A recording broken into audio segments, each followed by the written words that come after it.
Assalamu alaikum viewers. Hope so all of you will be fine.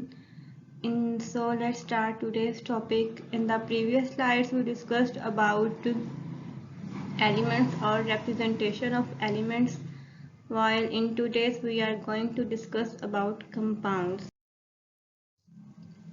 Definition: compound is a substance that chemically forms by combination of two or more elements in a fixed atomic mass ratio of elements. So compound एक ऐसा substance है या दो से ज़्यादा elements से मिलके बनने से बनता है और इसका जो कॉम्बिनेशन है वो केमिकली कंबाइन होती हैं एलिमेंट्स और इसमें जो एलिमेंट्स हैं उनकी जो रेशो होती है वो फिक्स्ड एटॉमिक रेशो होती है। प्रीवियस स्लाइड्स में हमने पढ़ा था कि एलिमेंट्स जो होते हैं उनकी जो है वो बनते हैं फिक्स एटॉमिक नंबर पे, उनके सेम एटॉमिक नंबर होते हैं, but in compounds we discuss about कि उनकी जो कंपाउंड्स की जो रेशो होती है वो सेम एटॉमिक मास रेशो होती है। सो एलिमेंट्स जो होते हैं वो अपनी प्रॉपर्टीज़ को लूज़ कर देते हैं, यानी कि जैसे ही उनके कंपाउंड्स जो होते हैं वो दो या दो से ज़्यादा एलिमेंट्स से मिलकर बनने से मिलते हैं। सो जब एक नया सब्सटेंस बनता है यानी कि एक नया कंपाउंड बनता है तो वो अपनी जो पिछली प्रॉपर्टीज होती हैं उनको लूज कर देता है और एक नया जो कंपाउंड एक सब्सटेंस हमारे पास बनता है वो अपनी प्योरली न्यूली प्रॉपर्टीज को अटेन करता है। कंपाउंड्स को हम सिंपल एलिमेंट्स में ब्रेक डाउन नहीं करते। एग्जाम्पल्स में हम देखते हैं कि कार्बन डाइऑक्साइड जो है और वाटर। कार्बन डाइऑक्साइड जो है वो कार्बन और ऑक्सीजन यानी कि कार्बन और ऑक्सीजन के दो एलिमेंट से केमिकली कंबाइन होने से बनती हैं, तो इनकी जो रेशो होती है वो एटॉमिक मास रेशो पे डिपेंड करती है। यहाँ पे कार्बन की जो एटॉमिक मास है वो 12 है और ऑक्सीजन की जो है वो 16 है, लेकिन कार्बन डाइऑक्साइड में ऑक्सीजन के दो दो एलिमेंट्स जो हैं वो यूज हुए हैं। सो ऑक्सीजन को हम डबल करेंगे तो उसकी जो रेशो निकलेगी वो 32 होगी। और हाइड्रोजन और ऑक्सीजन यानी कि जो वाटर है वो हाइड्रोजन और ऑक्सीजन से मिलकर बनते हैं। यहाँ पर भी हाइड्रोजन की जो है वो डबल हमारे पास यूज हुई है और ऑक्सीजन का जो है वो एक मॉलिक्यूल या एक एलिमेंट हमारे पास यूज हुआ है। बज़ाहिर तो हाइड्रोजन की जो है वो एटॉमिक मास वो 1 है, लेकिन यहाँ पर जो है वो दो हाइड्रोजन हमारे पास यूज हुए हैं पानी को बनाने के लिए यानी कि वाटर को, तो इसलिए हम यहाँ पर इसकी रेशो 2 यूज करेंगे और 16 रेशो जो है वो ऑक्सीजन की है। सो है यहाँ पे हम ये कंप्लीट पिक्टोरियल रिप्रेजेंटेशन है कि कैसे कार्बन डाइऑक्साइड का जो कंपाउंड है वो हमारे पास बनता है।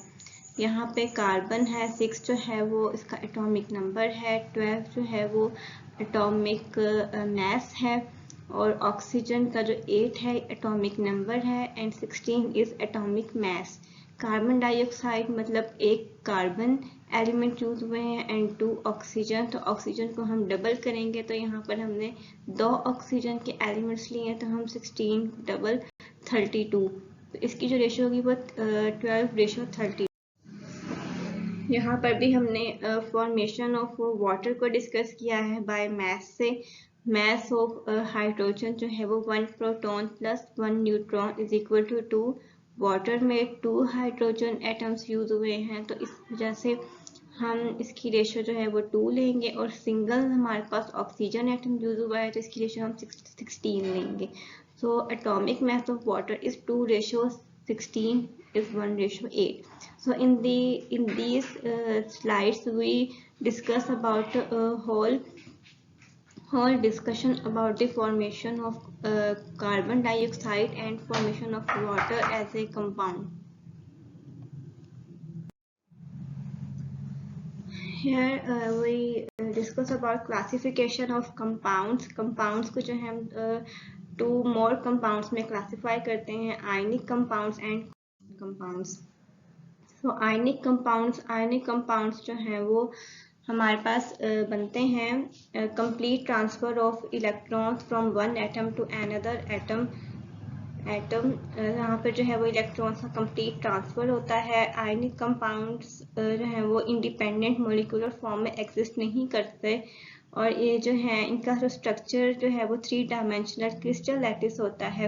अपोजिटली चार्ज आयंस जो है वो सराउंडेड होते हैं इनके, और अपोजिटली चार्ज आयंस यानी कि पॉजिटिव और नेगेटिव आयंस की सराउंडिंग की वजह से इनके दरमियान स्ट्रॉन्ग फोर्स ऑफ अट्रैक्शन होती है, इलेक्ट्रोस्टैटिक फोर्स ऑफ अट्रैक्शन होती है, क्योंकि इनके जो पॉजिटिव और नेगेटिव चार्जेस होते हैं वो एक दूसरे को आपस में स्ट्रांगली अट्रैक्ट करते हैं और इनको ब्रेक डाउन करना बहुत मुश्किल होता है, और इनको ब्रेक डाउन करने के लिए भी हमें बहुत ज़्यादा एनर्जी की ज़रूरत पड़ती है, इसलिए इनके जो मेल्टिंग और बॉइलिंग पॉइंट्स हैं वो हाई।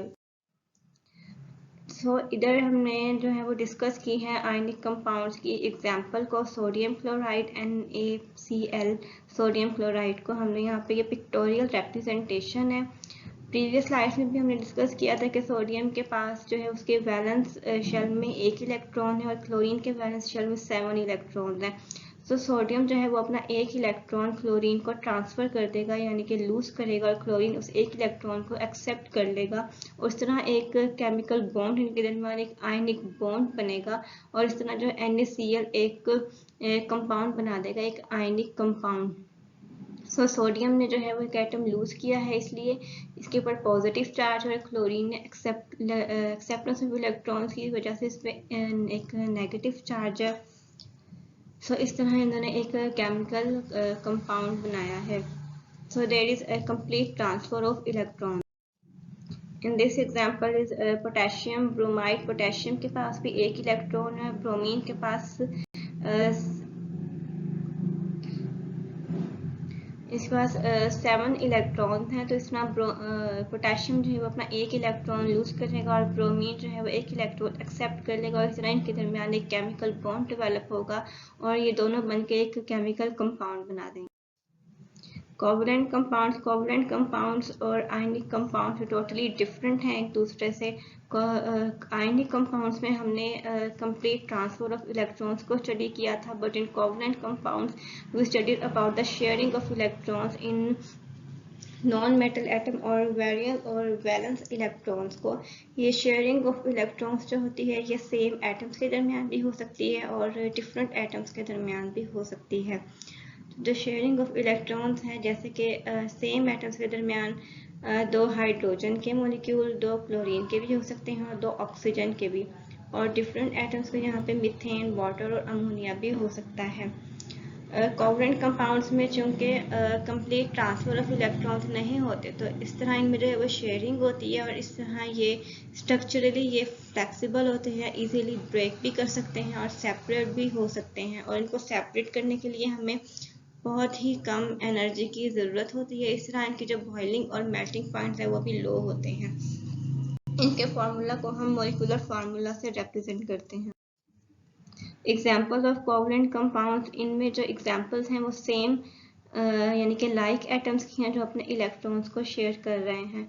यहाँ पर 1 हाइड्रोजन का है और 2 हाइड्रोजन के एटम्स हैं जो आपस में अपने वैलेंस इलेक्ट्रॉन्स को शेयर कर रहे हैं, और एक हाइड्रोजन और एक कोवलेंट बॉन्ड डेवलप करके एक मॉलिक्यूल डेवलप कर रहे हैं, हाइड्रोजन मॉलिक्यूल। यहाँ पर ऑक्सीजन के जो 2 एटम्स हैं वो अपने इलेक्ट्रॉन्स को शेयर कर रहे हैं, और इन ऑक्सीजन के इनर मोस्ट शेल में 2 इलेक्ट्रॉन्स हैं और आउटर मोस्ट में 6 इलेक्ट्रॉन्स हैं। तो इस तरह ऑक्सीजन अपने 2 इलेक्ट्रॉन्स को शेयर करके ऑक्सीजन मॉलिक्यूल बना रहा है। यहाँ पर हमने वाटर की एग्जांपल ली। यहाँ पर भी ऑक्सीजन के पास 6 इलेक्ट्रॉन्स हैं और 2 इसके जो हैं वो इनर इलेक्ट्रॉन्स हैं। तो इस तरह अपनी कॉन्फ़िगरेशन को कंप्लीट करने के लिए दोनों हाइड्रोजन एटम्स जो हैं वो ऑक्सीजन के साथ अपने इलेक्ट्रॉन्स को शेयर करेंगे और यहाँ पर 2 बॉन्ड बना लेंगे, इस तरह एक वाटर का मॉलिक्यूल बनता है। यहाँ पर भी हमने HCl की जो है वो पिक्टोरियल रिप्रेजेंटेशन है, किस तरह हाइड्रोक्लोरिन यानी कि क्लोरीन जो है वो शेयरिंग कर रहे हैं।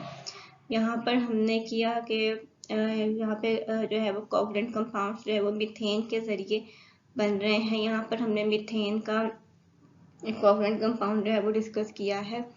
यहाँ पर जो है वो कार्बन जो है वो हाइड्रोजन के साथ 4 बॉन्ड्स बना रही है। कार्बन के जो इनर शेल में 2 इलेक्ट्रॉन्स हैं और वैलेंस शेल में उसके 6 इलेक्ट्रॉन्स हैं, और हाइड्रोजन जो है उसके पास यहाँ पर 4 हाइड्रोजन एटम्स हैं जो कार्बन के साथ शेयर करें। तो हाइड्रोजन के पास 1 एटम है, तो हाइड्रोजन जो है वो एक हाइड्रोजन एटम कार्बन के 2 इलेक्ट्रॉन्स को शेयर कर रहा है। तो इस तरह यहाँ पर 4 कोवलेंट बॉन्ड्स एक हाइड्रोजन जो है वो बना रहा है। तो मीथेन में जो है वो 4 हाइड्रोजन बॉन्ड्स हैं। Thanks for watching this video. Please like and subscribe my channel for more informative videos. Thank you.